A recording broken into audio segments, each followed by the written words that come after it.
되어 있어요.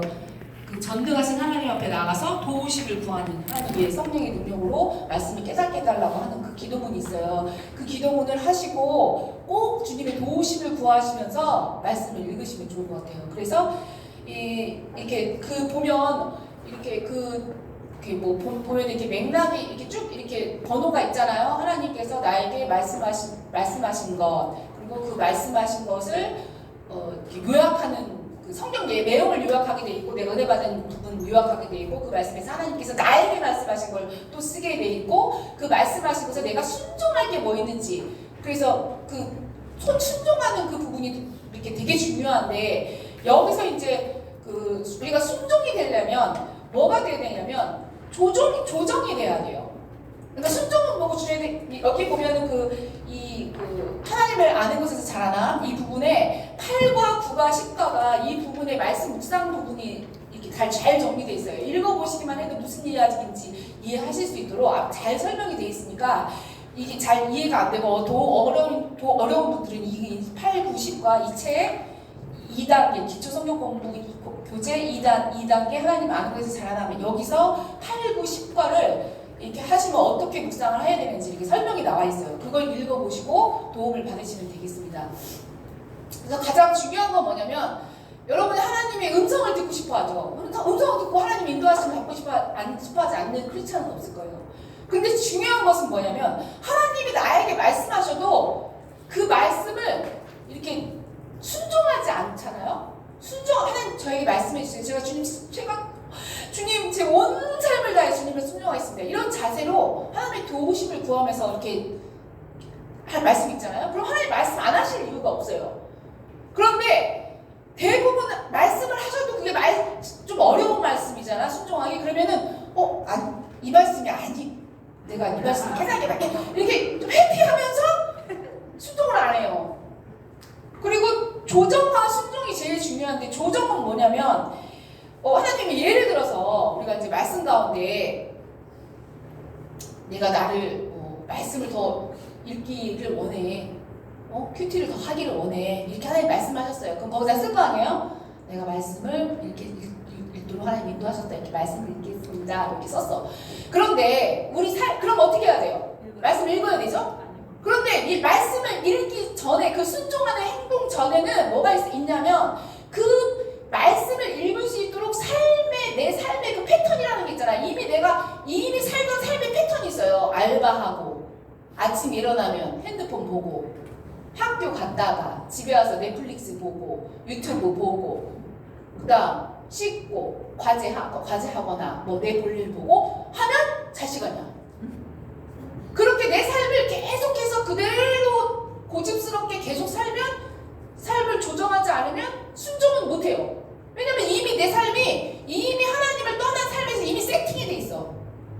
이미 삶의 패턴이 돼 있단 말이에요. 그럼 어떻게 돼야 돼요? 알바를 줄이거나 아침에 일찍 일어나거나 넷플릭스를 안 보거나 조정이 돼야 돼요. 그럼 조정은 어떻게 돼야 돼요? 내가 넷플릭스를 제가 보니까 4시간에서 5시간 이렇게 보통 이제 그 SNS 보통 이렇게 미디어 훈련하는 거 보니까 4-5시간, 적게 하는 사람은 2시간 이렇게 되는데 2시간 굉장히 적게 하는 거죠.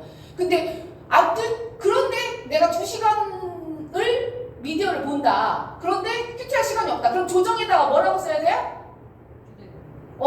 내가 미디어를 1시간으로 줄이겠습니다. 아니면 내가 아침에 1시간 더 일찍 일어나겠습니다. 아니면 내가 알바를 줄이겠습니다. 그래서 조정을 해야 돼요. 그래야 순종이 가능하지.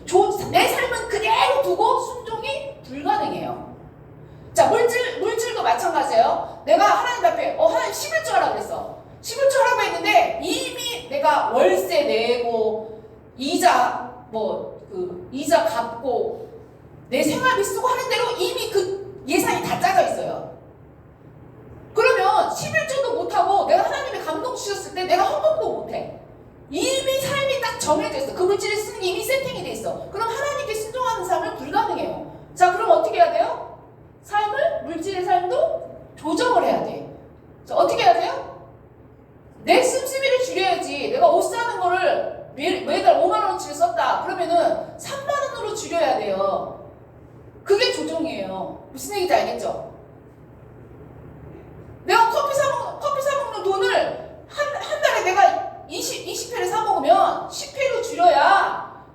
내가 헌금하고 11조하고 하는 게 가능한 거예요. 그게 조종이에요. 무슨 얘기인지 알겠죠? 그래서 삶을 조종해서 하나님께 순종을, 조종이 돼야 순종이 된다. 그러니까 이걸 말씀드리고 싶고, 자, 여기서 이게 해서 참고하시면 되겠습니다. 자, 그러면 우리 일과 비도록 하겠습니다. 자, 오늘 이 십자가 복음, 이 십자가 복음을 책을 이렇게 본 본문이지만 본분들이 계시겠지만 여기 보면 구체적으로 전체적인 저기를 보잖아요. 그럼 이 순서를 보면 여기 십자가라는 말은 안 나와요. 구체적으로.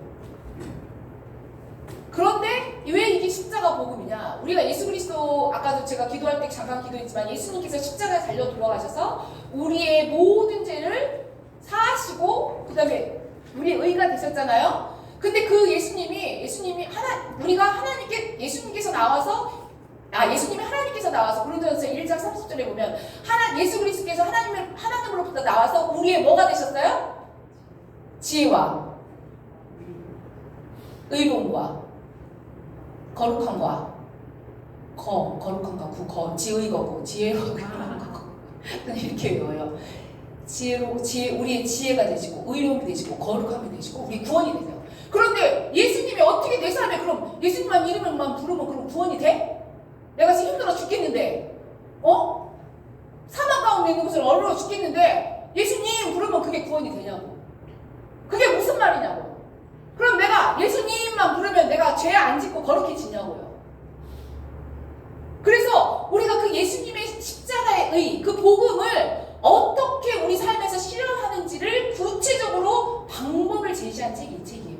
그래서 십자가 복음이라는 말은 여기에 설명이 되어 있진 않아요. 근데 우리 안에 그 십자가의 복음이 예수 그리스도 의가 우리 안에 지혜와 거룩함과 구원과 지혜가 되지 못하는 그 삶을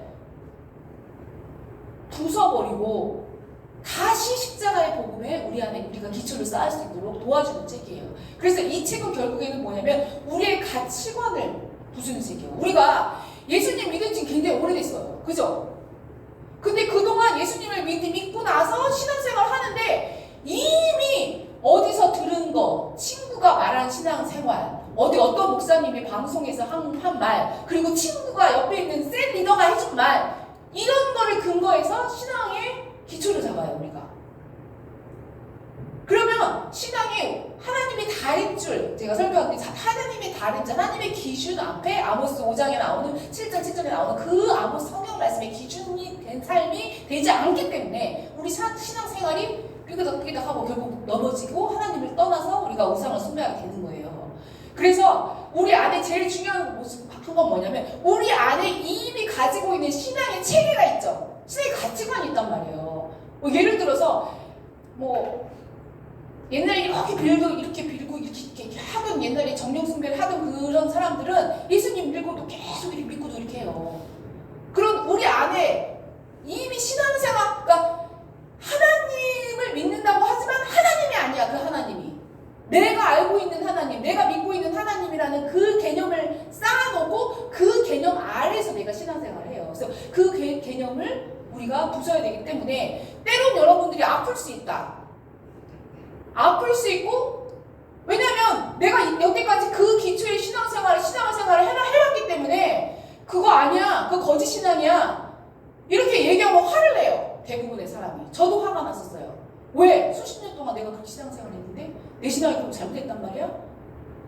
하고 여러분 기초가 없어서 여러분 자신이 부정당하는 느낌이에요. 그런데 이 과정이 꼭 필요하다.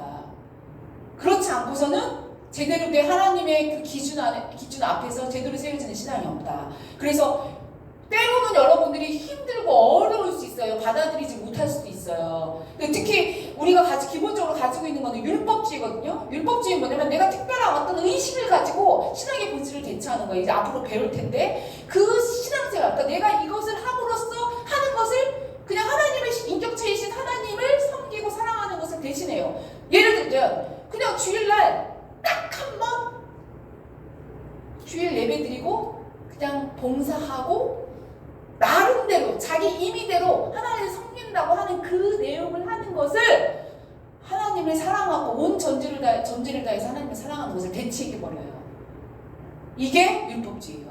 근데 그게 이 율법주의는 굉장히 방대하기 때문에 자기가 그 속에 들어가서 살고 있으면서 신앙생활을 오랫동안 해오면서도 그게 자기가 율법주의에 빠지는지 몰라요. 이 율법주의가 신앙생활을 열심히 하는 사람에게도 나타나지만 우리 교회는 대부분 게으른 율법주의가 많이 나타나요. 이게 나도 듣도 보도 못한 이상한 율법주의인데 하나님의 은혜로 다 이루었으니까 나는 그냥 이것만 해도 돼. 하나님이 다 용서해 주시고 다 은혜를 부어주셔. 그러니까 나는 그냥 최소한만 하면 하나님이 다 책임져 주셔. 나 기도 안 해도 돼. 그렇게 잘못 생각을 하고 있어요, 우리 교회. 그래서 이렇게 굉장히 그러니까 율법주의 형태가 굉장히 많이 있는데 그 중에 안일함이라는 율법주의 형태가 아주 우리 교회에서 많이 나타나요. 근데 이것도 율법주의가 아닌 게 아니다. 율법주의는 자기 열심히 하면서 너 이거 안 해, 왜 이거 안 해? 이런 것만 율법주의가 아니에요.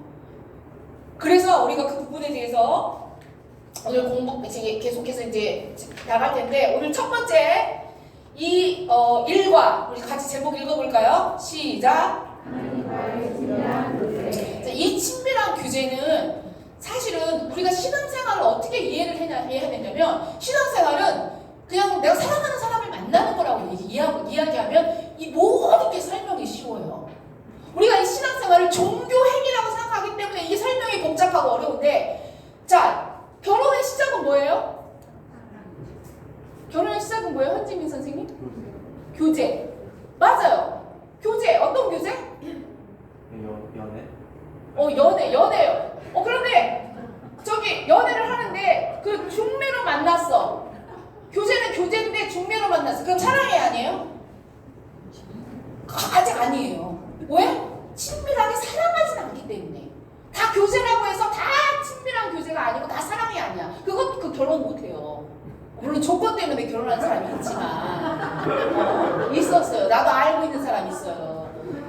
그런데 그 사랑에서부터 시작하는 게 이게 결혼이에요. 근데 하나님과의 이 교제도 똑같아요. 거기서 뭐 하나도 벗어나지가 않아요. 앞으로 배울 건데 자 우리 같이 얘기했습니다. 우리 신앙의 핵심은 자 우리 재규 선생님 읽어주세요. 우리 신앙의 핵심은 우리 신앙의 핵심은 하나님과의 친밀한 교제입니다.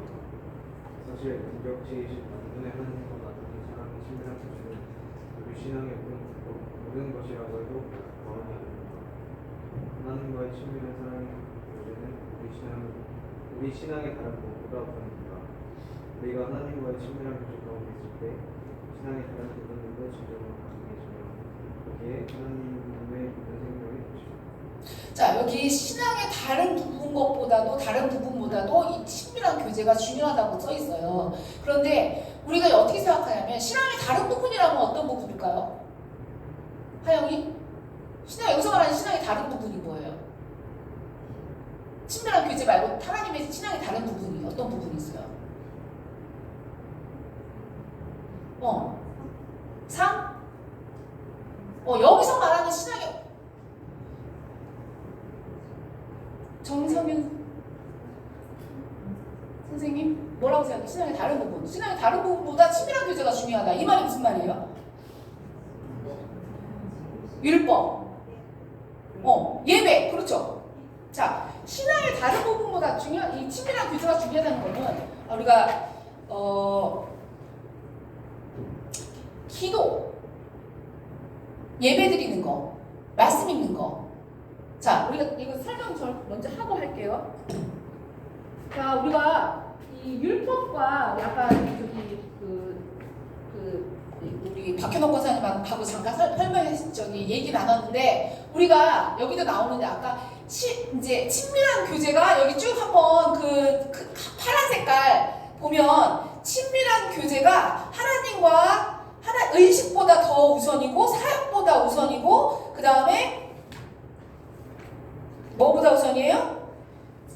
명령과 규례를 지키는 것보다 우선이다. 이 세 가지 무엇보다 이게 어떤 거 얼마만큼 중요한지 세 가지 부분으로 나눠요. 자 그런데 우리 교회에서 특히 이게 이제 여기 책에는 안 나오는데 우리 교회에서 이게 심각하게 이게 이 개념이 혼돈이 되기 때문에 설명을 하는 거예요. 앞으로도 이제 계속 강의를 할 텐데 이 부분이 혼동이 되면 그게 그거 아니에요? 막 헷갈릴 것 같아서 성사님이 이제 먼저 설명을 해주는 거예요. 자, 신앙에서 여기 보면은 신앙의 본질은 이라고 그랬어요. 본질은 뭐예요? 가장 중요한 거. 우리 신앙에서 우리가 신앙생활 예수님을 믿었어. 그럼 그때 제일 중요한 게 뭐예요?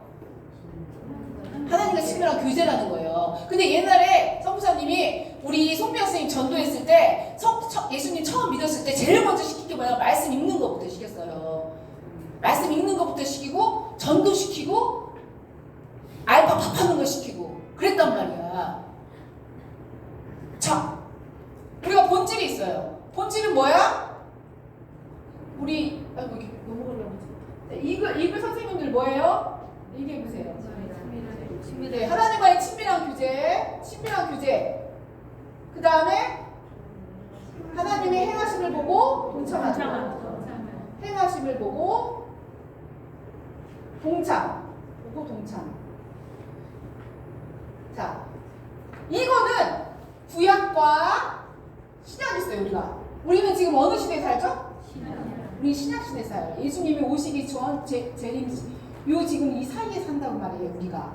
자, 그러면 신앙의 본질은 구약하고 신약하고 신약 시대, 지금 우리가 살고 있는 시대하고 같을까요? 틀릴까요? 이거는 변하는 게 아니에요. 구약 시대에는 율법을 쫙 지키는 게 본질이었고 신약 시대에 와서야 하나님과 친밀한 교제가 열린 게 아니에요. 구약 시대도 똑같이 하나님을 사랑하고 친밀한 교제 가운데 행하심을 보고 동참하는 그것이 본질이었어요. 그런데 이 본질을 구약 시대에는 이 본질을 담을 수 있는 그가 하나님의 행하심을 보고 그 사람도 동참해 이렇게 말하면 우리가 하나님 어떻게 해요? 아무도 모르잖아. 그죠? 그러니까 하나님이 뭘 줬어요? 모세를 통해서? 율법이란 걸 줬어요. 율법은 그냥 로야, 로. 자, 그래서 이 율법에는 뭐가 있어요? 십계명. 그 다음 또 제사법. 또 정결법. 거기 나오잖아요. 돼지고기는 먹지 말고 발이 이렇게 사반처럼 이렇게 갈라진 건 먹지 말고 피는 먹지 말고 하잖아요. 정결법. 자, 또 그다음 도덕법, 사회법 있어요. 거기 보면 이렇게 너희가 밭에서 추수할 때 구석쟁이 조그만 거기는 나비로 거기는 추수하지 마. 왜냐면 불쌍한 사람들이 거기 주워가야 되니까. 이런 게 다 도덕법에 들어가요. 그리고 구덩이에 이렇게 짐승이 동물이 죽으면 그 동물을 네가 만약에 팠으면 네가 잘못하니까 물어줘야 돼. 이런 거. 그리고 물질 훔쳐갔으면 그거 훔쳐간 거 두비로 갚아줘야 돼. 이게 다 도덕법, 사회법이에요. 자, 그리고 또 뭐가 있어요? 절기법 있어요. 자, 그러면 십계명이 있어요. 십계명 뭐예요? 나 외에 다른 신을 두지 말고, 그 다음에 다른 형상을 만들지 말고, 내 이름을 망령되이 일컫지 말고, 안식일을 지키고, 부모님을 섬기고, 살인하지 말고, 그 다음에 거짓말하지 말고, 간음하지 말고, 다른 이웃의 것을 탐하지 말고, 그 다음에 뭐죠? 살인하지 말고, 살가는 거. 다음 이렇게 있어요. 그러면 이 십계명도 여기 예를 들어서 제사법. 예를 들어서 절기법 예를 들게요. 절기법에 뭐가 있어요? 절기에 무슨 절기가 있어요? 초막절. 그렇죠. 초막절도 있고 또 유월절도 있어요. 예를 들어 볼게요. 자, 유월절은 어떻게 지키라고 했어요? 유월절 어떻게 지키라고 했어요? 네, 양을 잡아서 피를 뿌리고 눈설주에 발라서 바르라고 했어요. 네, 그리고 그 뒤에 7일을 무교절을 지키라 했어요. 자, 그러면 6월절이 만약에 있으면 6월절에 이렇게 자, 양을 잡아. 양 잡기. 그 다음 뭐예요? 피를 따. 그 다음에 문설주에 발라. 자, 이게 뭐예요? 절차예요. 이 절기를 지키는 절차란 말이에요. 행위. 이게 뭐예요? 이 의식이에요. 이걸 의식이라고 해요. 그래서 이 율법들은 전체적인 모든 이 계명들, 법과마다 의식이라는 게 있어요. 자, 다시 할게요. 자, 본질이 있어요. 하나님을 사랑하고 친밀하고 하나님을 알고 사랑하는 그 친밀한 교제 가운데 하나님의 행하심을 보고 동참할 때 어떻게 구약시대에는 율법을 주시고 그리고 이렇게 법을 쭉 주셨는데 이 법들을 어떻게 어떤 절차로 해야 되는지 의식을 주셨단 말이에요. 자, 예수님이 오셨어요. 그런데 예수님 신약시대 때 예수님 오셨어요. 이 절차, 율법을 어떻게 하셨습니까? 예수님이? 폐하셨어요? 그렇죠. 내가 율법을 폐하러 왔다고 생각하지 마라. 나는 율법을 완성하러 왔다고 했어요. 그럼 율법이 왜 그랬어요? 예수님이 시작해 보면 율법이 악해요, 좋은 거예요, 선한 거예요. 여기 친구 여기 얘기해 보세요. 여기 왜 이렇게 나눠서 앉았어요? 여기 얘기해 보세요. 율법이 좋은 거예요, 나쁜 거예요? 응? 뭐라고요? 좋다고요? 나쁘다는 사람 손 들어보세요. 좋다는 사람 손 들어보세요. 자, 갈라디아서 3장 21절에서 22절 말씀만 보더라도 뭐라고 되어 있냐면 율법 외에 하나님의 한 의가 나타났으니 예수 그리스도를 믿는 모든 자에게 주시는 하나님의 의라. 믿는 자에게 주시는 하나님의 의인이 곧 예수님이 주신 그 차별이 없는 그 의가 예수님으로부터 주신 새로운 의라고 하는 한 의가 새로 나온 의가 예수님의 피로 말미암아 준 의라고 설명하고 있어요. 그러면 율법 외에 하나님의 의가 나타났다고 했으니까 그럼 율법은 뭐란 소리예요? 이게 뭐란 얘기예요? 이게? 그렇죠. 이거는 하나님의 의예요. 하나님의 완전한 의예요. 율법은 그래서 완전하게 깨끗하고 완전하게 선하고 완벽해요. 그래서 구원받으려면 사도 바울이 뭐래요? 이거를 다 지키면 구원받을 수 있다 그래요. 자, 그런데 이거 다 지킬 수 있어요? 없어요? 못 지켜요. 요시야 시대, 우리 오늘 이 글에서 공부했는데 요시야 시대에도 그 유월절을 그 전에 왕들은 하나도 못 지키고 요시야 왕 때 와서 유월절을 지켰어요. 그 정도로 다 지키는 게 쉽지 않아. 모든 전 국민이 유월절 양을 다 잡아갖고 어떻게 먹겠냐고요. 지키는 게 쉽지 않았어요. 그런데 예수님이 그래서 이걸 다 지키지 못하니까 이거를 완전하게 완성화시키기 위해서 예수님이 오신 거예요. 자, 그러면 예수님 이 율법 외에 하나님의 한 의가 나타났다고 하니까 이 율법과 예수님은 똑같이 한 의예요. 그죠? 그럼 예수님이 여기 율법이 있어요. 이것도 율법이고 예수님도 이게 율법이에요. 예수님 이 자체가 율법이에요. 예수님 한 의예요. 의. 이것도 하나님의 의예요. 이분도. 자, 그러면 예수님이 오셨어요. 그 예수님도 하나 친밀한 교제와 하나님 행하심을 보고 동참하라고 했어. 그럼 예수님이 주신 율법은 뭐예요? 그렇죠. 하나님을 사랑하고 하나님을 내 마음과 뜻과 정성을 다해 하나님을 사랑하라. 전 존재를 다해 사랑하라. 전 존재. 그리고 이웃을 사랑하라고 했어요. 그러면서 뭐라고 하셨냐? 이게 새 계명인데 이 모든 율법과 더하기 선지자의 강령이다 이렇게 설명을 해줘요. 예수님이 선지자의 강령이란 건 뭐냐면 이 율법에도 나타나지 않는 하나님의 길을 선지자들이 제시해요. 너희 거짓말하지 마. 부자들은 너네 가난한 사람 압제하지 마. 너네 선하게 살아. 그리고 하나님의 가치관을 선지자들이 얘기해줘요. 그러니까 이 모든 율법과 선지자의 강령이 바로 이 안에 있는 이 세 계명 안에 있어요. 이걸 뭐라고 하냐? 세 계명이라고 해요. 자, 그러면은 여기 보면 여기 율법, 이 예수님이 한 율법, 세 계명이 뭐예요? 그러면 여기 의식은 없네? 그러니까 구약에는 의식을 지켜야 완전히 의로워지는데 그럼 예수님 시대에는 의식이 없네? 이렇게 생각해요. 사람들이. 의식이 없으니까 내 마음대로 신앙생활하고 내 마음대로 죄 지어도 예수님 다 용서해 주는데 예수님의 피로? 그러니까 그냥 예배 나오고 그냥 해도 아무런 아무 상관이 없다고 생각. 그렇게 신앙생활을 잘못 오해하는 거예요. 자, 그런데 예수님이 아까 뭐라고 그랬어요? 예수님이 이 율법을 폐한다고 했어요. 이 율법을 폐한다면 이게 아예 없어지는 거예요. 자, 이게 없어지는 건데 예수님이 아까 뭐라 그랬어요? 폐한다고 그러지 않고 율법을 완성한다고 그랬단 말이에요. 완성한다고 그랬으면 이 율법의 이 정신들이 그대로 살아남아서 신약시대, 우리가 사는 시대에도 그대로 적용된다는 얘기예요. 그럼 이 말이 무슨 말이에요? 율법을 완성했다는 말이. 자, 봅시다. 10계명 있어요. 하나님 사랑과 이웃 사랑으로 나눠지는 위에서 1계명부터 4계명까지 하나님 사랑하고 5계명부터 6계명까지 인간을 사랑하는 거예요. 그걸 예수님은 하나님 사랑하고 이웃 사랑하라고 말한 거예요. 자, 그런데 여기 보면 안식일을 지키라 나왔어요. 안식일. 자, 여기는 안식일은 언제부터 언제까지 지킵니까?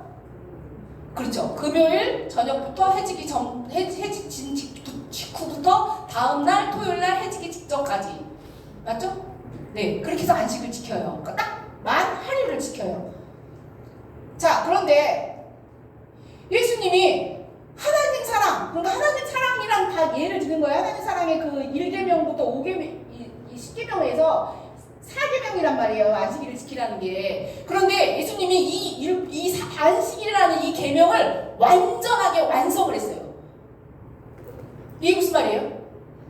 예수님은 구약시대는 하루만 하나님을 예배하면 됐어요. 하루만 거룩하게 살면 됐어. 그런데 예수님은 하루만 거룩하게 살면 안 돼. 어떻게 해야 돼요? 매일. 그래서 사도행전 시대에는 예수님 예배를 매일 드렸어요. 매일. 그리고 너희는 기뻐하라, 항상 기뻐하라. 그리고 감사라, 항상 감사라. 범사에 감사라. 그러니까 그 감사와 그 기도가 뭐예요? 번제하고 예배. 여기 보면 번제죠. 제사법에 번제를 드리고 화목제를 드리고 하나님께 속건제를 드리고 속죄제를 드리는 이거를 이 제사를 어떻게 써요? 예수님의 피로 완성한 거예요. 그러니까 내가 그때는 이 제사법에 따르면 내가 죄 짓는 거 깨달을 때마다 뭐 하루에 한 번, 일주일에 한 번, 아니면 한 달에 한 번 가서, 그리고 대속죄에는 1년에 한 번 이렇게 가서 속죄하면 됐지만 예수님이 오셔서 이 제사법을 완전히 완성하면서 어떻게 했냐? 매 순간, 그렇죠, 매 순간 내가 범죄했을 때마다 예수님의 피를 의지해서 내가 제사 지낼 수 있는 거예요. 그리고 감사와 찬양의 기도. 여기서 보면 그 기도가 이렇게 성전에 보면 이렇게 그 향을 피웠잖아요. 그게 기도를 의미하는 거예요.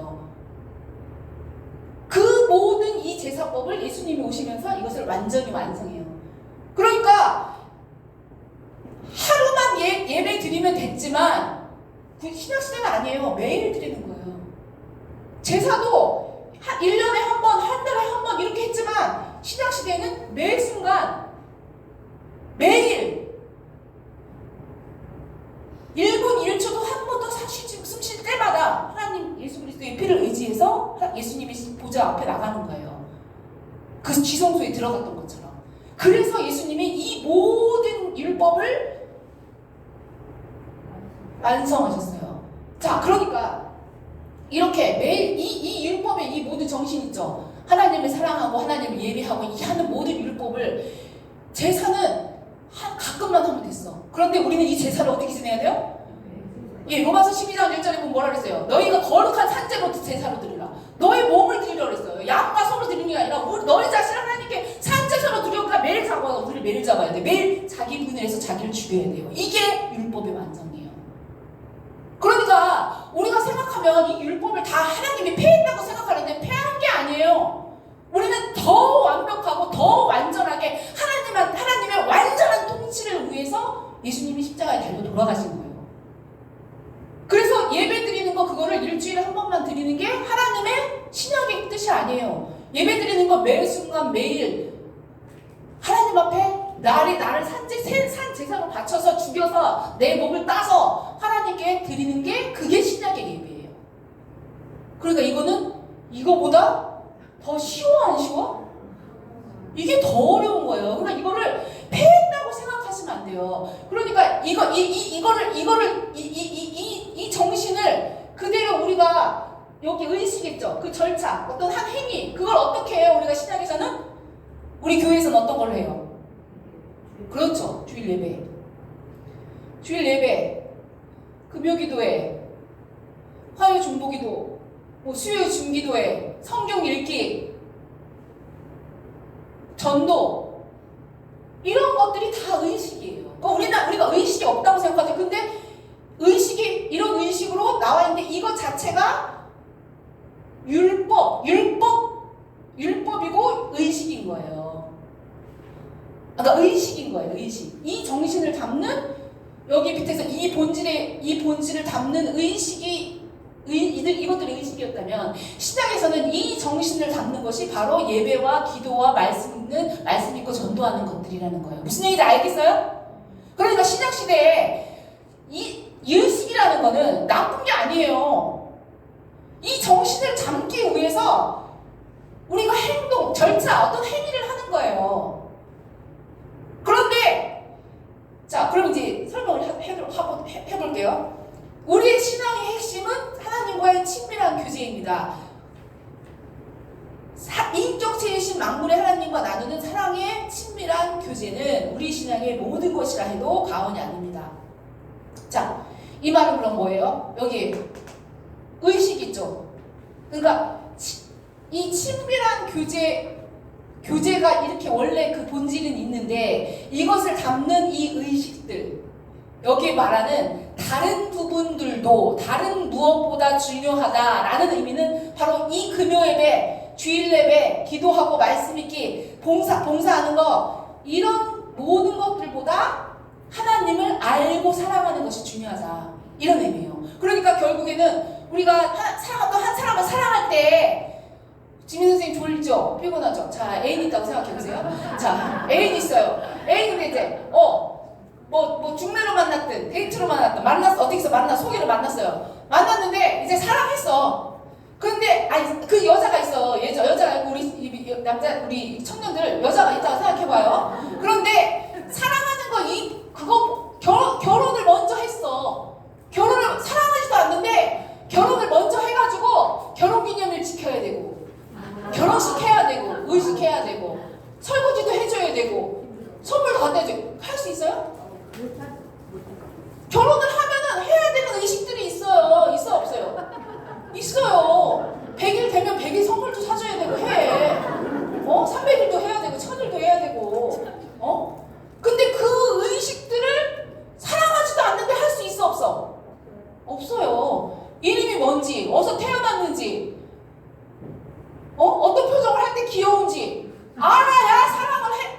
그 사람을 위해서 선물도 해주고 결혼식도 해주고 100일 선물도 해주고 하는 거예요. 바로 그 말이에요. 이 말. 이해가 됐어요? 그래서 우리가 예배 드리고 기도하고 말씀 읽고 하는 것보다 하나님을 알고 사랑하는 것이 더 필요하다. 그러니까 여기에 있는 예배를 드리고 금요 기도하고 우리가 봉사하고, 이거는 이 본질을 담기 위한 그릇인 거예요. 이 자체가 나쁜 게 아니에요. 근데 우리 교회는 이걸 뭘 착각하냐면, 이 의식과 이 율법과 헷갈리는 게 있어. 그게 뭐예요? 율법주의예요. 그건 율법이야.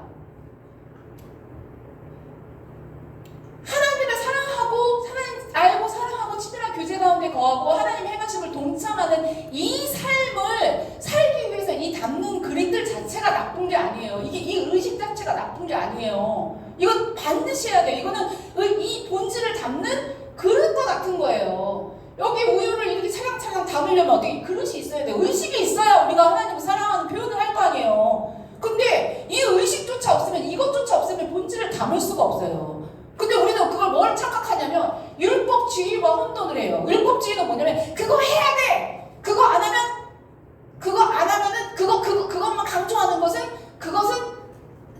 너의 의를 의지하는 거고 그것이 본질이 아니야 라고 말해요.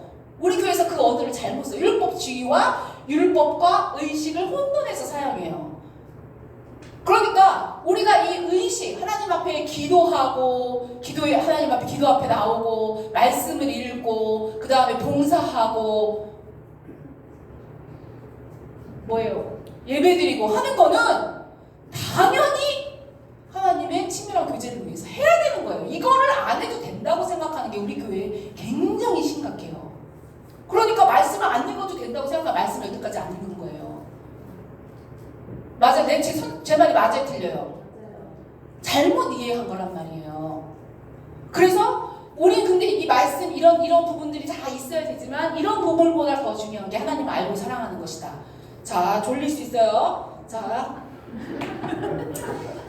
그런데 중요한 거는 하나님을 이 여기 보면 친밀한 교제 가운데 있어야 이런 나머지 신앙생활들이 가능하다. 예를 들면 어떻게 해요? 기도만 해도 그래요. 하나님 사랑 안 하는데 아까 얘기했죠. 사랑하지도 않는 여자하고 결혼해가지고 결혼기념일 선물 사주기 쉽냐고요. 안 되는 거예요. 사랑하지 않는데 어떻게 예배를 기도를 어떻게 해요? 기도가 되냐고. 하나님 사랑하지 않으니까 5분 기도하는 것도 힘들지. 하나님 사랑하지 않으니까 하나님이 뭔 말 하는지 궁금하지도 않지. 얘기하면 졸지. 불가능한 거예요. 봉사하는 거. 봉사하는 거 부담스러운 거예요. 하나님 앞에 봉사하는 거. 사랑하지 않으니까. 너무 부담스럽고. 그 부담스럽지 않은 사람들이 있어요. 그 별로 대가 지불 안 하고 그냥 간단한 봉사하는 사람들. 부담스럽지 않죠. 그렇지만 하나님이 말씀하셨을 때 그 순종하는 그 순종은 대가 지불이 없는 순종은 없어요. 예전에 아나니아가 있죠. 아나니아가 바울한테 눈이 멀어가지고 그 다소에서 이렇게 막 이렇게 헤매고 있을 때 아나니아한테 가서 안수하라고 해요. 근데 그 당시에 바울은 사람들을 막 죽이러 다니고 있는 그런 살인자였어요. 그런 목숨을 각오하고 거기 가야 돼. 대가 지불이 필요해요, 안 해요? 대가 지불이 필요해요. 하나님이 성경에 말씀하신 모든 순종은 대가 지불이 다 필요해요. 그러니까 그 대가 지불을 하려면 부담스럽죠. 11조 하려면 부담스러워요. 내가 쓰고 싶은 거, 내 예산이 안 맞아. 더하기 빼기 해가지고. 그거 순종하기 쉽지 않아요. 왜 그러느냐? 하나님을 사랑하지 않기 때문에, 친밀한 교제 가운데 있지 않기 때문에 하나님을 예배하는 것도 아니고 하나님께 기도하는 것도 아니고 하나님께 말씀 있는 것도 안 되는 거예요. 봉사하는 건 더더군다나 부담스럽고 자기가 할 수 있는 범위에서 조금 부분적으로 해. 그거는 할 수 있어요. 그런데 진짜 헌신이 필요하고 진짜 순종이 필요할 때는 다 도망가요. 교회 건축한다고 막 그래봐요. 다 사람들 딴 교회 옮겨가지. 저 큰 교회도 사람들 많죠. 우리 교회 얼마나 사람 조그매요. 사람 적잖아. 헌신하기 힘드니까. 대까지 물어야 되니까. 그러니까 여러분들은 잘한 거예요. 그러니까 여러분이 귀한 거예요. 우리 교회는 진짜 대단한 교회예요. 이렇게 조그만 교회에서 선교사를 보내는 건 쉬운 게 아니에요. 대단한 교회. 우리 교회는 엄청나게 하나님이 정말 특별한 교회예요. 그래서 하나님이 이 신앙의 본질 가운데 돌이키라고 하시는 거예요. 아멘? 아멘. 자, 그래서 다른 부분은 하나님을 알고 사랑하는 이 친밀한 교제 가운데 있지 않으면 우리는 다른 신앙생활을 하는 것 자체가 불가능하다. 자, 창조에 나타난 하나님의 계획. 창세기 1장, 3장에 나오는 이 부분은 심리지 선생님 읽어주세요.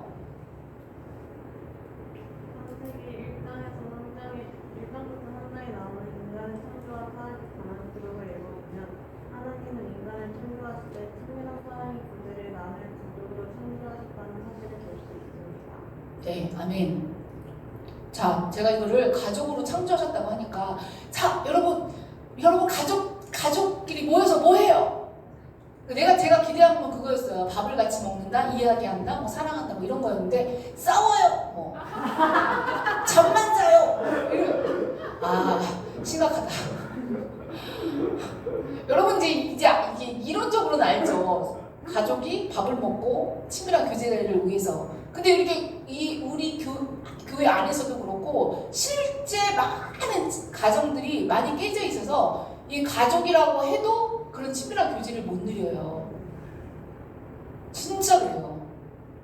그런데 그래서 제가 친구를 상상해라 이렇게 했는데 어찌됐든 하나님이 여러분을 원래 창조하셨을 때 친밀한 가족, 아들, 딸로 만드셨다. 아들, 딸을 우리 지민 선생님을 부모님이 낳을 때 왜 낳았을까요?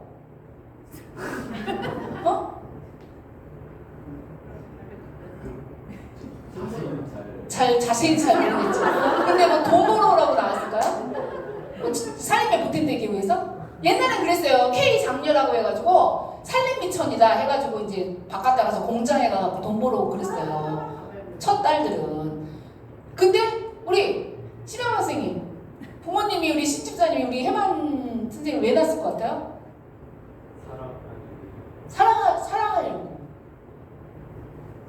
키우면서 잘하는 것을 보면서 그 자체로 너무 기뻤을 거예요. 나도 우리 아들이 크는 게 너무 신기했어. 잠자고 일어나면 커 있고, 잠자고 일어나면 커 있고. 그럼 이게 얘가 도대체 언제 크는 거야? 하고 잠도 안 자고 쳐다본 적도 있어요. 얘가 언제 그런 거야? 너무 신기하고, 너무 귀엽고, 너무 예뻐가지고. 그 자체로 나의 기쁨이고 모든 염려와 근심이 아이만 보면 떠나왔어요. 하나님이 여러분을 볼 때 그래서 그렇게 창조했다는 거예요. 여러분들 상처가 많아요. 우리 부모님은 나를 아들을 하려고 나를 낳았지 나 자체로 기뻐하려고 낳지 않았어요. 그래서 저는 내 생일날이 제일 불행하고 슬픈 날이었어요. 나는 욥을 이해한다니까요. 나 태어난 나를 저주했어요. 한 부모가 아들 안 낳았다고 우리 아버지는 집에 들어오지도 않았대요.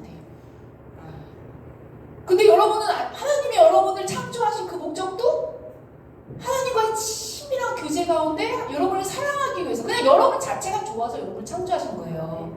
아멘. 그걸 어떻게 볼 수 있느냐? 자, 우리 희용생님 창세기 2장 15절에서 17절 읽어주세요. 시작. 네.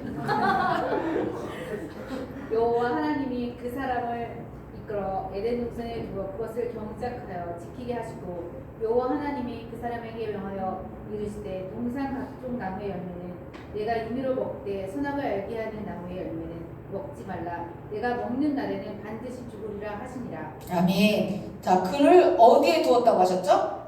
에덴 동산. 그러면 그 나무를 그 동산 중앙에 어떤 나무를 두셨죠? 선악과. 네, 선악을 알게 하는 나무. 자, 그 실과를 먹는 날에는 어떻게 된다고요? 네, 정령 죽으리라. 자, 그래서 사람들은 이렇게 생각해요. 왜 하나님이 선악과를 왜 괜히 따먹어서 죄 져가지고 온 인류가 멸망하도록 왜 굳이 선악과를 만들어놨느냐 이렇게 말하는 사람이 있어요. 그런데 이 선악과는 인간이 인간되게 하는 거예요. 인격적이라는 게 뭐죠 우리가? 인격적이라는 거는 그 사춘기가 되면은 아들을 인격적으로 다뤄야 돼요.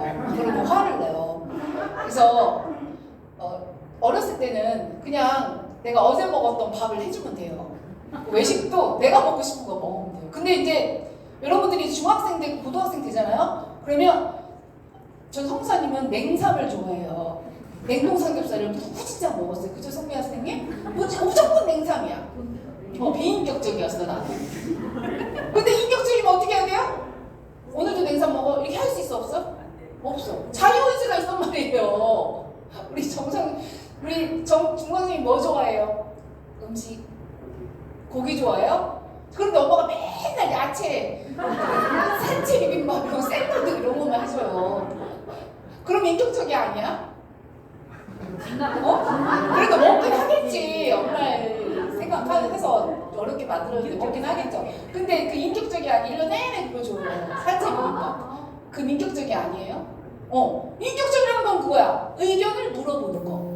그리고 그 의견을 말했을 때, 자, 우리 성민이 뭐 좋아해요? 냉삼 좋아해요? 아, 그래? 그러면 냉삼 좋아해? 그럼 순두부 먹으러 가야겠다. 의견을 무시하면 그거 인격적인 거야. 물어보기만 하면 안 돼. 얘기를 하면 들어야지. 그게 존중이잖아요. 뭐냐면 자유의지를 주셨다는 것은 그만큼 인간을 인격적으로 대우하고 존중했다는 뜻이에요. 그러니까 여러분들이 아무도 AI 애인을 두고 싶어 하지 않아요. 우리는. 그죠? 왜 박수홍이 AI 애인을 두고 있다고 하면 아무도 그걸 부러워하지 않아요. 왜? 걔는 자발적으로 사랑하는 게 아니거든. 그러니까 하나님이 인격적인 교제를 그만큼 원했다는 이유는 인간에게 선택하지 않아도 되는데도 하나님을 선택했을 때 하나님은 자기 자신을 선택받았다고 생각하고 존중받았다고 생각하고 인격적으로 대함을 받았다고 생각하시는 거예요. 여러분들이 주일 예배 다 놀러 갈 수 있어. 주일 예배 안 들릴 수 있어. 놀러 갈 수 있고 여행 갈 수 있고 여러분들이 여러분 시간을 얼마든지 마음껏 쓸 수 있도록 자유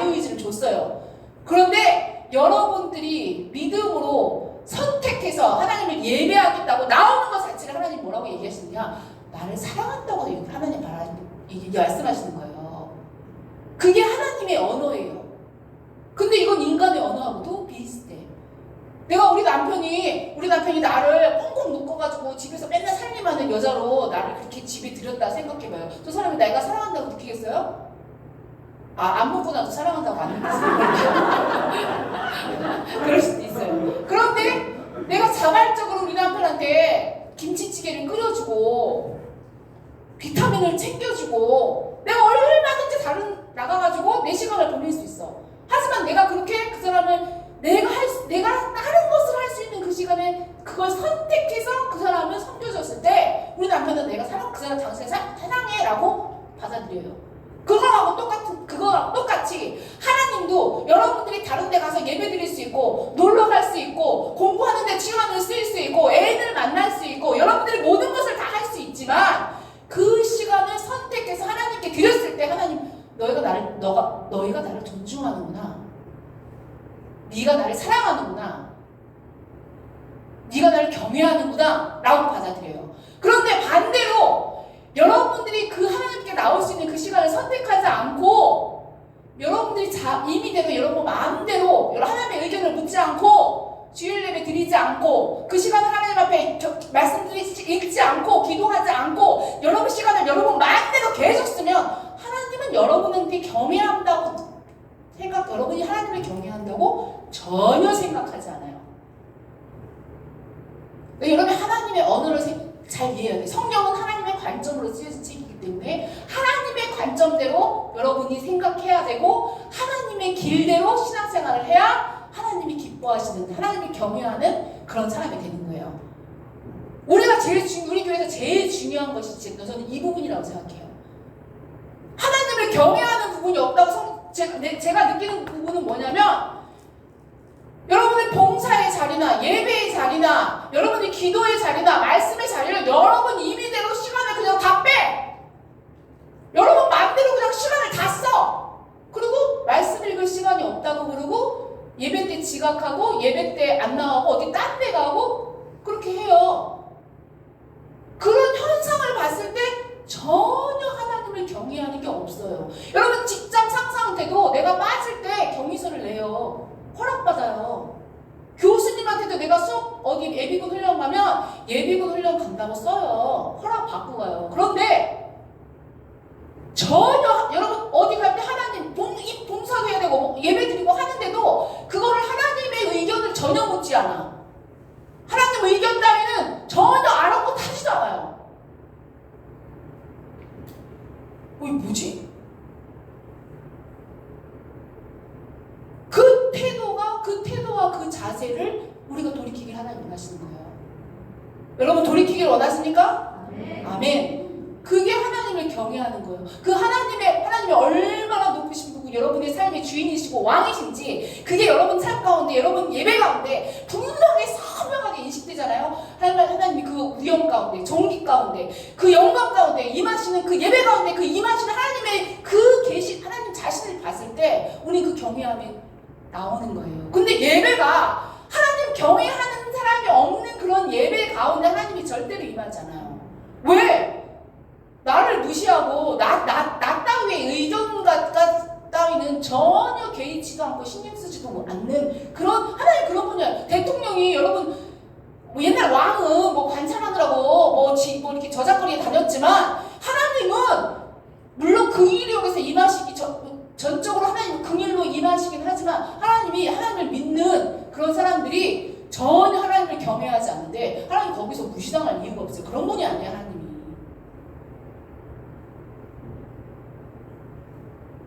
여러분 예수님이 주와 그리스도 되셨다는 의미는 바로 이런 의미예요.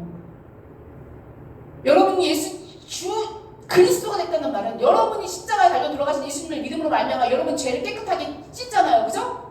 용서받아요.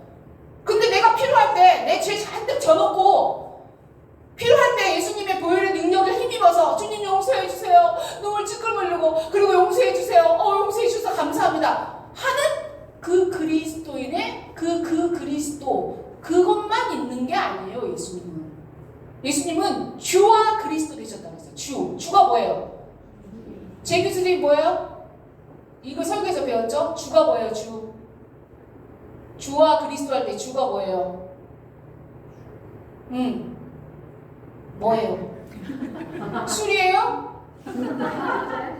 뭐예요? 그렇지, 주인. 그럼 예수님이 재경 선생님이 뭐라는 얘기예요? 예수님이 재경 선생님의 무엇이라는 뜻이에요? 그렇죠, 주인이라는 뜻이에요. 주인은, 세상 주인은 여기 직장에서도 주인이면 그거는 그 말에 따라야 돼요. 존중해야 여러분한테 해가 없어요. 근데 만왕의 왕이신 전능하신 하나님이 여러분들의 주인이신데 여러분들이 그 주인을 막대하잖아요. 그럼 하나님도 여러분 막대해요. 하나님 말씀 안 하세요. 그래서 말씀의 기간이 있는 거예요. 아모스에.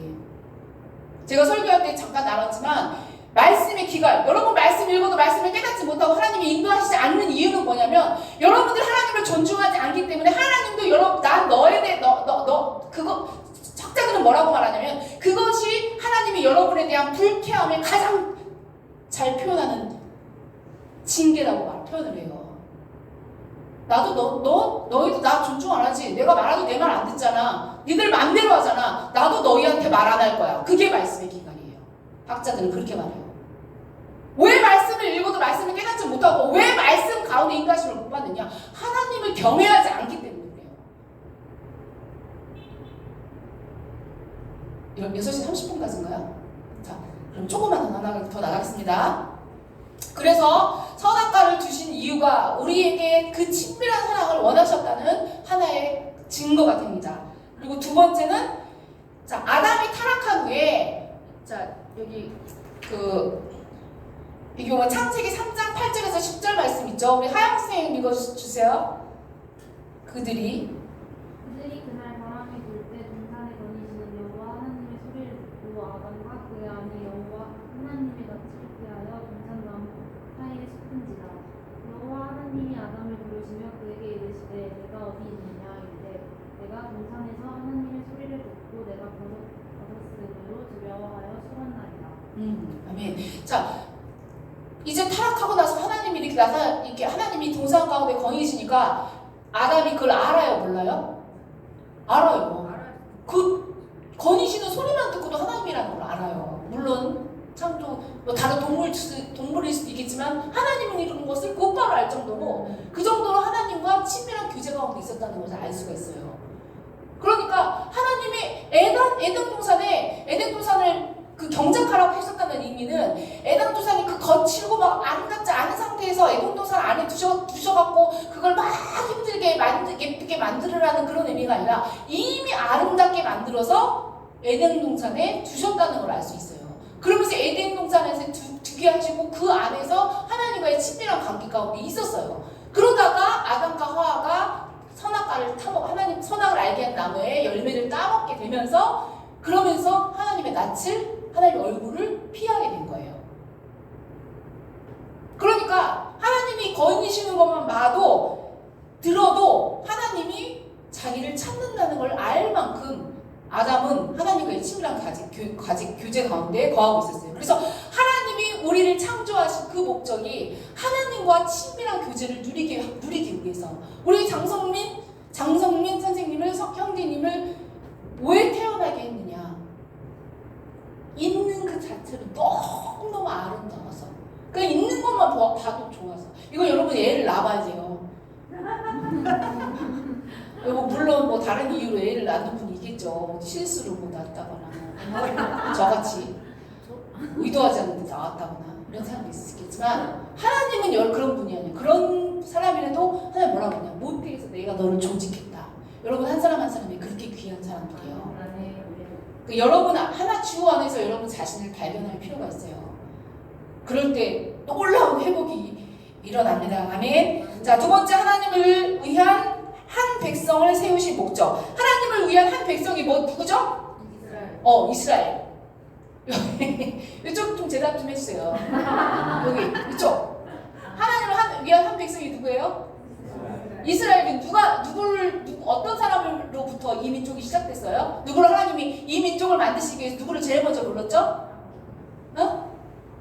아브라함을 제일 먼저 불렀어요. 아브라함을 제일 먼저 부를 때 아브라함이 이미 처음부터 부를 때 이 하나님을 위한 한 백성을 세우시리라는, 그러니까 이 아브라함을 통해서 모든 민족이 복을 받으리라는 이 약속이 이 이스라엘이라는 이 한 백성에게 확장됐고, 이 이스라엘은 우리 로마서에 보면 우리 신약의 이 교회를 뭐라고 해요?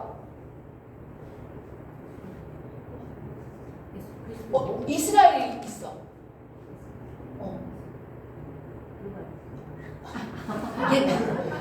뭐라고요? 옛날 구약에 이스라엘이 있어요. 그런데 신약 시대 이방인과 그 이스라엘이 유대인이 함께 더해진 이 아브라함의 백성 맞아요. 이걸 뭐라고 하냐면 너무 쉬운데 그 앞에다 이스라엘에다가 앞에만 하나만 붙이면 돼요. 그렇죠. 새 이스라엘. 예수 펴봤어요? 안 했어요? 다 있는데 새 이스라엘. 그러니까 하나님이 이때 부를 때 그 약속이 아브라함의 약속이 하나님의 한 백성을 부를 때 이미 그 안에 그 목적과 의도하심과 뜻이 있었던 거예요. 아브라함을 부를 때부터. 그런데 그 목적이 무엇이냐? 자, 여기 한번 읽어보겠습니다. 출애굽기 19장 36절 말씀. 우리 오수정 선생님 읽어주세요. 책이 없어요? 김현승 선생님 책이 없어요? 옆에 있어요.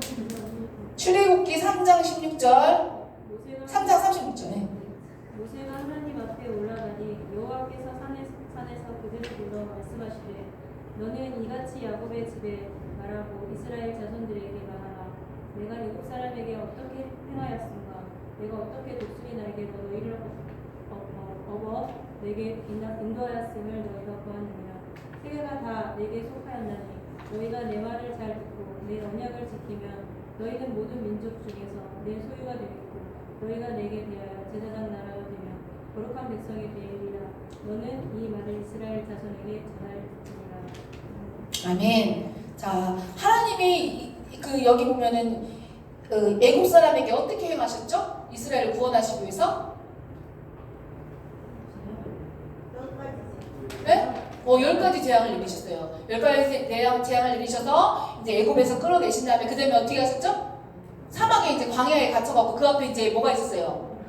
홍해가 있었어요. 그래서 어떻게 했어요? 홍해를 가르쳤어요. 그래서 그 큰 구원과 기사와 역사를 행하셔서 이스라엘 백성을 구원하셨어요. 자, 그래서 이스라엘 백성을 어떻게 그래서 무엇을 위해서? 자, 하나님은 그들을 어디로 인도하시기 위해 그렇게 놀라운 일을 행하셨다고 했어요? 가나안 땅이라고 되어 있지 않아요. 말씀을 우리가 읽었는데. 아니요?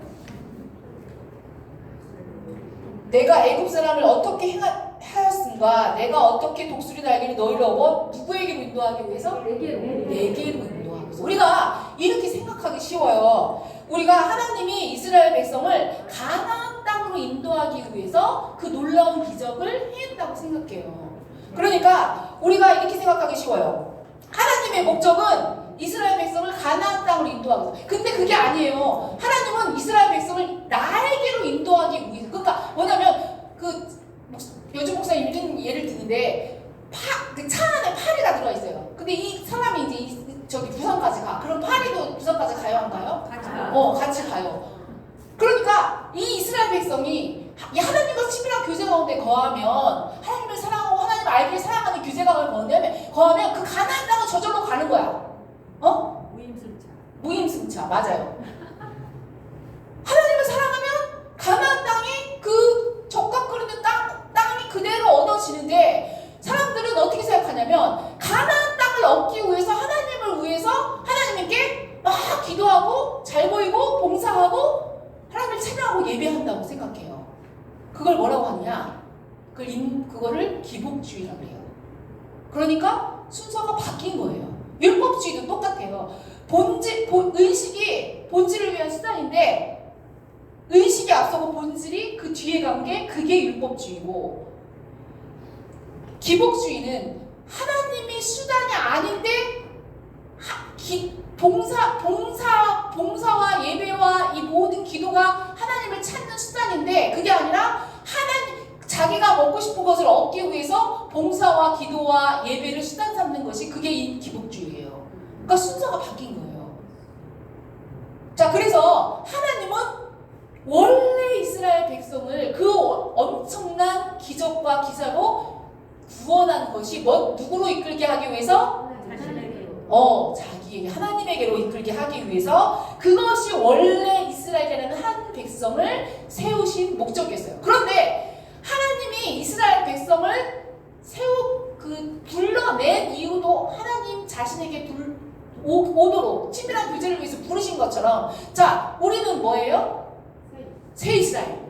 우리는 이 유대인과 이방인이 하나가 된 교회예요. 그 교회를 새 이스라엘이라고 말하는데 그 이스라엘, 우리를 부르신 그 목적도 그렇죠. 하나님에게로 친밀한 교제 관계를 인도하시기 위해서 우리를 부르신 거예요. 자, 그런데 하나님의 백성 이스라엘이 실패했다고 나오죠. 실패해서 하나님이 그래서 새 백성인 새 이스라엘 우리를 하나님이 이방인으로 부르신 거예요. 자, 그래서 우리도 하나님의 이 친밀한 교제 가운데 거하지 않으면 하나님의 그 목적과 의도하신 바대로 친밀한 교제 가운데 머물지 않으면 우리도 어떻게 돼요? 우리도 실패하는 거예요. 하나님의 그 유업은 우리도 못 누리는 거예요. 그러니까 신약시대에 우리는 우리가 마음대로 살아도 우리가 하나님의 유업을 누리고 하나님을 경험하고 하나님의 사랑 가운데 거한다고 생각하는데 그렇지 않아요. 성경의 곳곳에서 하나님의 친밀한 교제 가운데 벗어났을 때 하나님의 징계가 임한다고 말씀하시고, 그 징계가 임했을 때 우리는 하나님의 인도하심을 잃고, 우리 하나님의 그 친밀한 교제 가운데 거했을 때 안 했을 때 하나님과 동행할 수 없고, 우리는 하나님과 동행하면서 얻는 생명의 유업을 누릴 수 없다고 말하는 성경이 신약에 수도 없이 많아요. 우리가 착각하면 안 돼요. 내 마음대로 살아도 되는구나. 아니요. 그런 거는 성경이 아니에요. 그거는 내 복음이라고 해요. 내 마음대로 그냥 만든 복음. 그거는 십자가 복음이 아니에요. 그래서 우리가 이렇게 잘못된 신앙체계에 빠져서 오랫동안 신앙생활을 하면 어떻게 되겠어요? 당연히 열매를 못 맺겠죠. 그러니까 이게 신앙생활을 오래 하는데 어떤 분을 보면 성화가 전혀 되지 않아. 성품은 그대로야. 누가 생각났어요? 떠올랐어요? 그렇게 되는 거예요. 왜? 친밀한 교제 가운데 거하지 않으면서 그냥 의식을 계속 하니까. 그걸 신앙생활을 생각하니까. 그리고 어떤 사람은 신앙생활 열심히 한다고 생각하는데 다 가난하고 삶이 안 된다고 해서 다 그 징계는 아니에요. 그런데 우리가 그걸 징계일 수 있다는 걸 우리가 염두에 두고 하나님께 친밀한 교제 가운데 가서 하나님께 여쭤봐야 돼요. 그건 필요해요. 어떤 사람은 신앙생활 굉장히 열심히 한다고 하는데 나름 11조도 한다고 하고 뭐 하는데 삶이 전혀 하나님의 그 풍성한 유업을 누리지 못해요. 본인도 몰라. 자기가 왜 그런 신앙생활, 왜 자기는 계속 11조도 하고 신앙생활 하는데 왜 그런 삶을 계속 사는지, 자기 자식들은 억압 가운데 살고 계속 뭐가 안 되고 신앙생활 애들도 다 하나님 떠나고. 그런 사람 생각났어요? 안 났어요? 전 생각났어요. 왜 그러나? 거짓 신앙체계에 빠져서 본인이 그게 신앙체계 가운데 살고 있다는 걸 모르기 때문에 그래요. 그래서 여러분이 지금 어렸을 때 그 신앙체계를 벗어나는 게 중요해요. 왜? 그렇지 않으면 내가 신앙생활 잘하고 있다고 생각하고 그런 연차가 계속 이 상태로 오래 가잖아요. 그럼 굉장히 교만해져요. 마치 자기들은 되게 잘하는 줄 알고 막 가르칠 수 있다고 생각해. 그런 사람 알고 있어요, 여러분? 어른인데 막 가르칠 수 있다고 생각하는데 본인은 그렇게 생각하고 있는데 내가 볼 때 전혀 아닌 어른 알고 있는 사람 있어요?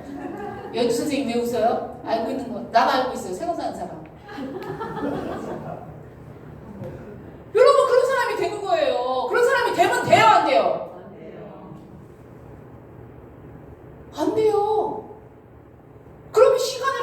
의미하는 거예요. 자, 넘어가겠습니다. 의식보다 하나님과의 친밀한 교제가 우선입니다. 의식은 저기 설명했어요. 이 의식, 여기 의식, 예배드리고 기도하고 봉사하고 이거를 하는 이유가 있어요. 왜? 이거 하면 내가 복 받을까봐. 이거 안 하면 하나님께 벌 받을까봐. 이거 안 하면 내가 신앙생활 제대로 안 하는 것처럼 보일까봐. 내가 이거 안 하면 신앙생활 제대로 안 해서 내가 하나님 앞에 잘 안 보이면 하나님 날 인도하지 않으시고 하나님 내 삶을 책임지지 않으실 거니까. 이렇게 말은 안 해요. 이렇게 말을 하지는 않아요. 여기 나중에 살펴보겠지만 이스라엘 백성도 이렇게 하나님한테 대놓고 말하지 않았어요. 근데 그걸 어떻게 하냐면 행동으로 말한다 그래요. 하나님은 여러분의 행동으로 말한 것을 네가 그렇게 말했다 이렇게 얘기해요. 그걸 어떻게 할 수 있느냐? 이거 하나 달랑 해놓고 하나님과 교제에는 전혀 하나님을 사랑하고 알고 하나님 얼굴 구하고 이런 거는 관심도 없거든. 하나님 중심을 보는 분이에요. 자, 그래서 이런 의식. 자, 여기 보면 호세아 6장 6절을 한번 다 같이 읽어보겠습니다. 시작. 나는 인애를 원하고 제사를 원하지 아니하며 번제보다 하나님 아는 것을 원하노라. 자, 하나님이 원하시는 두 가지는 뭐라고요? 인애와 하나님을 아는 것. 하나님께서 원하지 않으시는 것은 무엇이라고요? 자, 여기서 하나님께서 원하시는 것은 하나님을 아는 것과 하나님을 사랑하는 것. 그러니까 여기 인애라는 건 뭐냐면 히브리 원어에 보면 헤세드라고 되어 있어요. 헤세드는 뭐냐면 하나님을 사랑하는 거야. 하나님을 사랑하되 충성스럽게 사랑하는 거예요. 그러니까 자기가 어려울 때나 힘들 때나 내 상황이 그렇게 딱 극히 하나님을 찬양하지 못할 상황이거나 이런 상황이 들고 하나님이 이전에 나에게 베푸신 은혜를 기억해서 충성스럽게 하나님을 사랑하는 것이 이 헤세드의 사랑이에요. 그것을 하나님이 원하는 거예요. 충성스럽게 나를 사랑하는 그 사랑을 하나님이 원하시고 하나님을 아는 것을 하나님이 원하신다고 했어요. 그런데 여기 뭐라고 되냐면 나는 제사와 번제를 원하지 않아 이렇게 말했는데 이 말은 진짜 하나님이 제사와 번제는 뭐예요? 여기서 이 제사법에서 의식이에요. 이 의식을 원하지 않는다고 돼 있는데 이 말은 원하지 않는다는 말이 아니야. 왜냐? 말라기 1장 6절에서 8절 보면 내 제사에 눈먼 것과 저는 것을 내 제사 때 가서 번제로 태운다. 너는 그것은 나를 멸시하는 거야. 그럼 이 말은 뭐예요? 하나님 제사와 번제를 원하지 않는다면서 왜 그거 멸시한다고 화를 내? 나중에 살펴보겠지만 이 말은 뭐냐면 그 정도로 하나님을 아는 것, 충성스럽게 하나님을 사랑한 것과 아는 것을 더 기뻐한다는 얘기예요. 그러니까 예수님이 뭐라고 말씀하셨냐면 예수님이 오셔서 너희가 바리새인들이 11조하고 박하와 근체를 드린다고 해요. 이게 무슨 말이냐면 박하 뭐예요? 박하? 허브야, 허브. 그 근체는 뭐예요? 뿌리 채소야. 뿌리 채소. 그러니까 당근, 무 이런 거예요. 그러니까 채소. 그 채소가 11조를 하기가 얼마나 힘들어요. 부추 11조 해봤어요? 부추. 바리새인들이 그 당시에 부추, 채소까지 그거를 다 세가지고 11조를 할 정도로 철저하게 11조를 했어요. 근체는 뭐냐면 그 뿌리 채소, 그 뿌리 하나하나를 다 세가지고 고구마, 여러분 감자 11조 해봤어요? 바리새인들은 그 뿌리를 박하 뭐예요? 민트예요. 향이에요. 향신료 알죠? 향신료 어떻게 돼요? 가루예요. 그 11조 해봤어요? 바리새인들은 그 향신료까지 11조를 샀던 사람이에요. 그 정도로 철저하게 하나님의 말씀을 따르고 하나님의 말씀에 순종하려고 했던 사람들이에요. 근데 예수님이 뭐라고 하냐면 그런데 제가 인애를 버렸다, 하나님 사랑하는 것을 버렸다 하고 예수님이 막 바리새인들을 나무라요. 그러면서 하는 말이 저것도 버리지 말고 이것도 버리지 말아야 할 것이다 이 얘기예요. 그러니까 뭐예요? 그렇죠. 본질도 버리지 말아야 되고 이 의식 이것도 버리지 말아야 되는 거예요. 제가 옛날에 초등학교 때 도덕 시험에 틀린 게 있었어요. 틀린 문제 아직도 기억해요. 우리는 어른을 존경하기 위해서 우리는 존경하는 마음만 있어도 되고 우리는 인사하지 않아도 된다. 그래갖고 저는 존경하는 마음만 있으면 되지. 왼쪽으로 그렇게 왼쪽인 게 중요해? 그래갖고 X를 했어요. 틀렸죠. 그래갖고 그 우등상 못 받았어요. 여러분 그건 틀린 거예요. 존경하면 사랑하면 그것이 행위로 의식으로 나타나야 돼요. 그것을 강조한 것이 바로 야고보서예요. 자, 그래서 하나님이 그 정도로 그 번제와 의식, 그 번제와 제사를 원하지 않는다는 말은 그 정도로 하나님이 원하시는 것이 하나님과의 친밀한 교제, 하나님을 인격적으로 알고 사랑하는 것을 하나님이 원하신다는 말이에요. 자, 그 다음 사역보다 하나님과의 친밀한 교제가 우선입니다. 자, 우리가 예수님이 그 제자들을 몇 명을 주셨죠? 12명. 자, 천국에 가면 이제 하나님의 보좌가 있고 좌쪽, 우쪽으로 누가 있어요? 12제자가 있어요. 또 이쪽에 누가 있어요? 12장로가 누구냐면 그 이스라엘에 12지파가 있다고 돼 있어요. 그러니까 이 사도들은 신약시대에 가장 헌신되고 중요한 사람들을 대표해요. 자, 제자들 여기 보면 그 사람들, 그 제자들은 엄청난 교회를 보면은 12사도가 이 11사도가 그 요한 있죠, 요한. 예수님의 제자 중에 요한. 주님, 저 여자는 어떻게 합니까? 저 어머니는 어떻게 합니까? 그러니까 네가 가서 돌보라 했던 그 제자. 그 제자 빼놓고는 다 순교를 했어요. 요한만 오래 살았다고 하죠. 그런데 교회를 위해서 그 사람들이 다 순교할 만큼 엄청나게 헌신했던 사람이 바로 12제자예요. 자, 그런데 이 12제자에게 예수님이 뭐라고 하셨느냐? 마가복음 3장 13절에서 15절. 자, 보겠습니다. 김미경 선생님 읽어주세요. 또 산에 오르사 자기가 원하는 자들을 부르시니 나아온지라. 이에 12를 세우셨으니 이는 자기와 함께 있게 하시고 또 보내사 전도도 하며 귀신을 내쫓는 권능도 가지게 하려 하시니이다. 자, 예수님이 사도들을 세우신 두 가지 목적이 뭐예요? 그렇죠. 함께 있게 하시고 전도하며 귀신을 내쫓는 권능도 가지겠다. 그러니까 자기와 함께 있게 하고 사역을 하게 있다는 거예요. 근데 이 사역을 두 가지로 어떻게 나누죠? 그렇죠. 전도하고 귀신을 내쫓는 이 사역을 하도록 예수님이 부르셨다는 거예요. 그래서 예수님이 사도들을 세우신 두 가지 목적이 예수님과 함께 있는 것, 그리고 예수님의 사역을 감당하게 하는 것. 그러니까 예수님의 사역이라는 건 전도와 귀신을 내쫓는 곳이라고 이렇게 말하고 있어요. 그런데 예수님이 그 전도와 귀신을 내쫓는 것, 그 이전에 왜 예수님이 12제자를 불렀다고 했어? 있죠, 여기? 그렇죠. 예수님이 제자들을 일만 시키려고 부르지 않았어요. 저는 사실 이 십자가의 본질을 이거 공부하고 이 첫 번째 강의 때 저는 엄청나게 많이 울었어요. 여러분들은 사실 사역이라고 할 것도 없어요. 주일날 여러분 사역을 하고 있어요 지금? 전도를 하기를 해요. 이게 있잖아요. 사역을 뭐라고 욕하느냐? 전도하고 귀신 쫓는 거. 여러분 전도하고 귀신 쫓아요?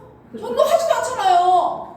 여러분 사역이랄 게 없어요. 여러분은 지금 주일날 나와가지고 예배 인도 잠깐 하고 셀 인도 한답시고 잠깐 애들이랑 만나고 뭐라고 하고 그게 사역이 아니에요. 여러분 사역을 한다고 말할 수 없어요. 제가 얘기했죠. 송명 선생님 예수님 믿고 1년 안에 알파 음식하고 알파 게스트 데려오고 섬기고 그렇게 하고 수요일날 전도하고 화요일날 셀하고 토요일날 어린이 셀하고 토요일날 알파 음식하고 그렇게 했다니까요. 예수님 믿고 1년 차에. 여러분 사역이라고 할 것도 없어요. 여러분 사역하고 있는 것도 아니고 나는 어디 가서 사역한다고 말하지 마세요. 여러분 사역하고 있는 게 아니에요. 그런데 여기 보면 성사님이 사역을 많이 할까요? 안 할까요? 사역을 하게 생겼어요? 안 하게 생겼어요? 많이 하게 생겼죠? 성사님은 이익을 설교하는데도 주석을 20개를 넘게 봐요. 주일날 설교하는데 이익을 5명밖에 안 내는데 신학 사전 막 수도 없이 보고 주석을 20개 넘게 봐요. 20, 30개를 봐요. 그런 사람은 없어요. 내가 들어본 적이 없어요. 굳이 그걸 그렇게 해요. 아, 그렇게 왜 안 했으면 좋겠는데 그게 그렇게 만족스럽지 않아요. 사역은 어떻게 하겠어요? 와, 일어나서 그때 추방되기 전에 우리 남편 이렇게 경찰한테 잡히기 전에는 아침에 아들 학교 보내놓고 도시락 싸서 보내놓고 그렇게 하고 9시에 집에서 나가가지고 하루 종일 알아보러 예배드리고 기도하고 점심 도시락 싸가갖고 점심 먹고 오후에 전도하고 저녁에 8시에 들어왔어요. 그렇게 하고 집안일 하고 그렇게 하고 물이 일주일에 한 번밖에 안 나기 때문에 일주일에 한 번 하루 종일 빨래하고 음식하고 우리 아들이 그랬어요. 엄마 아빠는 안식일이 없다. 그래서 지친 것이다. 이렇게 평가를 하셨더라고요. 근데 예수님이 사역보다 여기 신앙의 본질에 사역보다 하나님과의 친밀한 교제가 우선입니다. 이 말에 엄청나게 회개하고 그것보다도 그게 저는 너무 기뻤어요. 아, 하나님 나 자신을 기뻐하셨구나 라는 말이에요. 그러니까 여러분 이게 위로가 안 되는 건 여러분 사역을 안 해서 이게 위로가 되고 이게 엄청난 말이라는 거를 여러분들이 와닿지 않는 이유는 여러분들이 사역이 없어 안 해서 그렇다니까요. 자, 종의 계명, 주의 종의 계명. 자, 보겠습니다. 종도 우리가 여기 하나님의 행하심을 보고 동참하는 것, 이거에 이제 우리가 동역자의 삶을 우리가 보겠지만 우리는 대부분 종에 대한 개념을 잘못 가지고 있어요. 종은 우리가 하나님이 일을 하니까 사역 위주로 막 하니까 이거를 굉장히 부담을 갖고 스트레스를 받아요. 여러분 사역도 없는데 스트레스 받는 분 있죠? 우리 교회에. 사역 너무 많다고 신나는 사람도 있었어요. 제가 얼마나 황당스러웠는지. 아니 주일을 한 번도 하고 사역이 찬양도 하고 그렇게 했는데 지쳤대. 아니 뭘 한다고 지쳐? 여러분 지칠 뭐가 없어요. 여러분 사역도 안 한 거야 여러분은.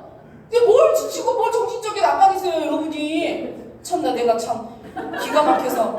그런데 사역을 많이 하면 죄책감과 스트레스 쌓여. 일을 많이 하면은 뿌듯하고 일을 많이 안 하고 그러면은 또 죄책감 쌓이고 성사들 특히 그래요. 목사님 사모님도 그래요. 자, 그런데 하나님이 여러분 여기 보면은 하나님과의 친밀한 사랑의 교제, 하나님과의 관계에서 주의 종으로 어떤 것이 가장 먼저 떠오르는가? 하나님과의 사랑의 교제가 떠올라요? 아니면 여러분 사역이 떠올라요? 여러분 사역도 많이 안 하는데도 불구하고 여러분 뭐가 떠올라요? 사역이 떠오른다니까요? 사역하고 있지도 않은데 사역은 떠올라. 뭐 찬양 인도하는 거, 뭐 반주하는 거 떠올라요 안 떠올라요?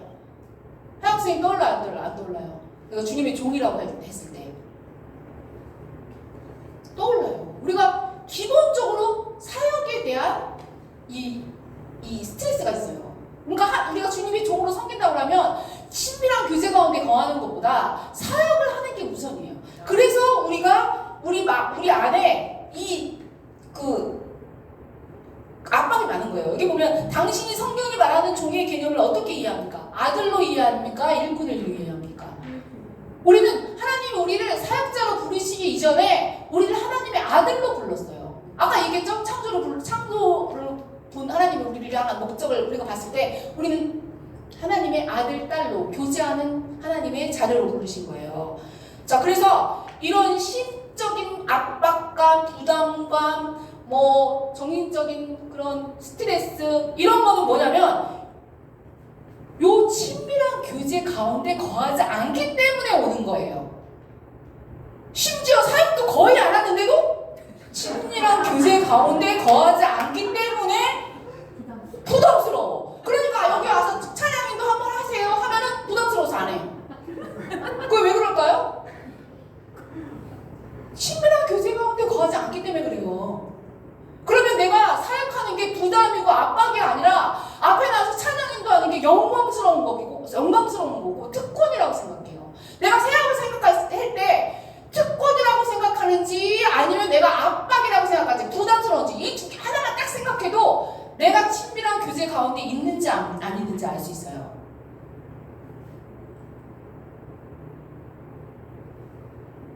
굳이 물어보지 않겠어요. 그래서 내가 내가 일을 많이 하면 자부심을 느끼고 내가 일을 하지 않으면 내가 어떤 죄책감에 빠지고 이런 거는 그런 자세 또한 이 친밀한 교제 가운데 거하지 않기 때문이다. 자, 우리 시간이 거의 다 됐어요. 우리 다 못할 줄 알았는데 지금 거의 다 했거든요. 자, 그래서 여기 넘어갔나요, 제가? 하나를? 의식, 사역. 네. 다 했어요. 다 했죠. 네. 하나님과의 친밀한 교제는 명령과 규례를 지키는 것부터 우선합니다. 자, 이거 안 했네요. 그냥 얼렁뚱땅 넘어가시려고 그랬네요. 자, 여기 말씀은 신명기 30장 15절에서 20절 같이 우리 다 같이 읽겠습니다. 시작. 보라, 내가 오늘 생명과 목과 사망과 화를 내 앞에 두었나니 곧 내가 오늘 내게 명령하여 내 하나님 여호와를 사랑하고 그 모든 길로 행하며 그의 명령과 규례와 법도를 지키라 하는 것이라. 그리하면 내가 생존하며 번성할 것이요 또 내 하나님 여호와께서 내가 가서 차지할 땅에서 내게 복을 주실 것임이니라. 아멘. 자, 하나님이 신명기는 어디에서 쓴 거죠? 가나안 땅에서 썼어요. 광야에서 쓴 책이에요. 광야에서 있던 일을 쓴 책이에요. 가나안 땅에 이미 넘어갔을 때 일을 쓴 책이에요. 봐요. 성경을 안 읽으니까 모르잖아요. 이 큰일 났어요. 이 정도도 모르면 큰일 난 거예요. 신명기는 광야에서 이제 다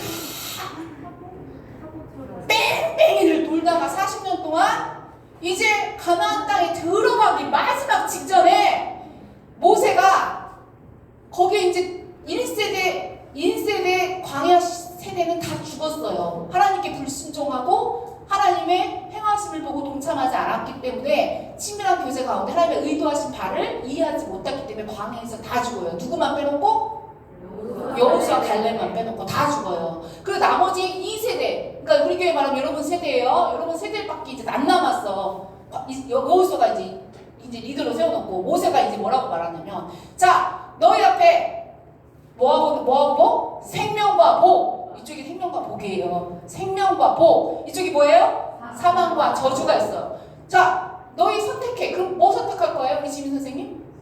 바보가 아닌 이상 생명과 저주를, 생명과 복을 택하죠. 그런데 누가 바보가 아닌 이상 그러냐? 그런데 이걸 택하는 사람이 있다 이거지. 근데 이 생명을 택하는 게 뭐래요? 우리 이글 선생님들 16절하고 우리 20절에 우리 정리했어요. 5가지. 그래가지고 뭐 했죠? 하나, 첫 번째, 왜 먼저? 하나님을 사랑하는 거. 두 번째 뭐죠? 하나님의 길로 행하는 거. 그 다음 세 번째? 말씀을 지키는 거. 네 번째? 하나님의 음성을 듣는 거. 목소리를 듣는 거. 5번째 뭐죠? 우리 이글 선생님.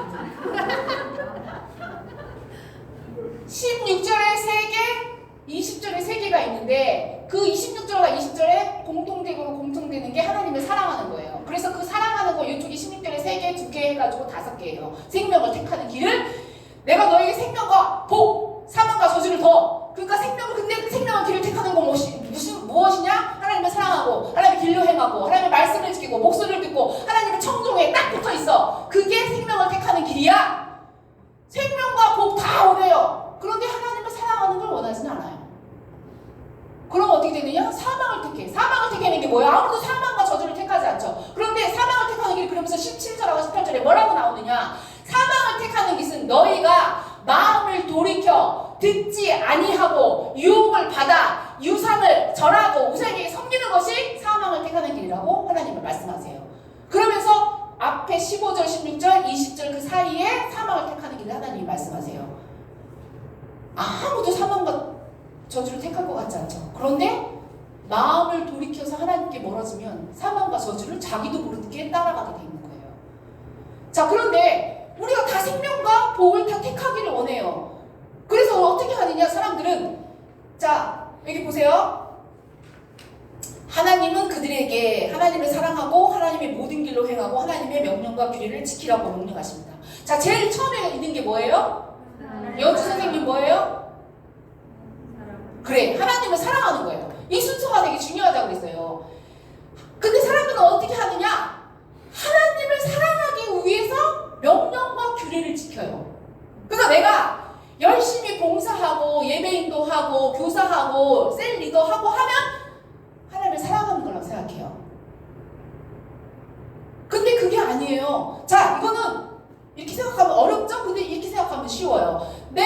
결혼할 때 그 사람을 먼저 사랑하는 게 먼저지 그 사람에게 결혼 반지 끼워주고 그 사람 100일 기념 선물 해주는 게 먼저가 아니에요. 사랑 안 해.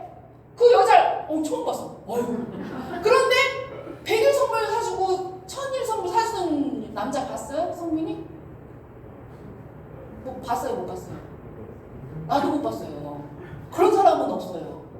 그런데 우리가 하는 일이 그건 거라는 거예요. 내가 그 사랑하지도 않는 그 사람한테 반지 끼워주고 봉사하고 기도하고 열심히 뭔가를 하면 그 사람이 그걸 기뻐할 거라고 생각한다니까요. 그걸 사랑한다고 생각한다니까요. 이거 순서가 바뀐 거예요. 근데 하나님을 사랑하는 게 먼저지 명령과 규례를 지키는 것이 먼저가 아니다.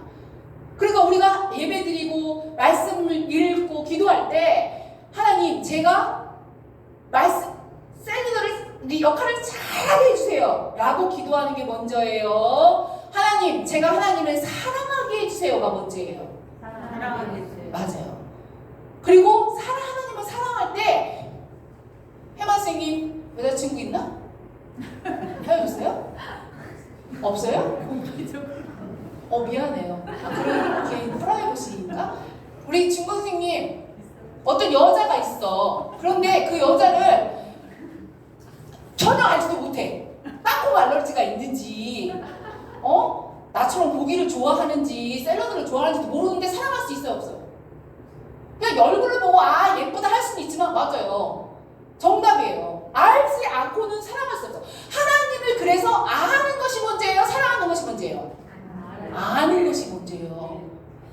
그러니까 내가 기도할 때 하나님 제가 이 봉사를 잘할 수 있게 하나님 인도해 주세요 라고 기도하기 이전에 하나님 제가 하나님을 알고 사랑할 수 있게 해주세요 하는 게 문제예요. 그래서 이것에 대해서도 우리가 배울 거예요. 자, 시간이 좀 지났는데 우리 마치도록 하겠습니다. 그래서 우리가 하나님을 먼저 사랑하지 않고 명령과 규례와 법도를 지키려고 하기 때문에 부담스러우니까 자꾸 그냥 조금만 하려고 그래요. 부담 안 되는 것만 그냥 간단한 봉사만 하려고 그래요. 헌금도 그냥 굉장히 동의하시는데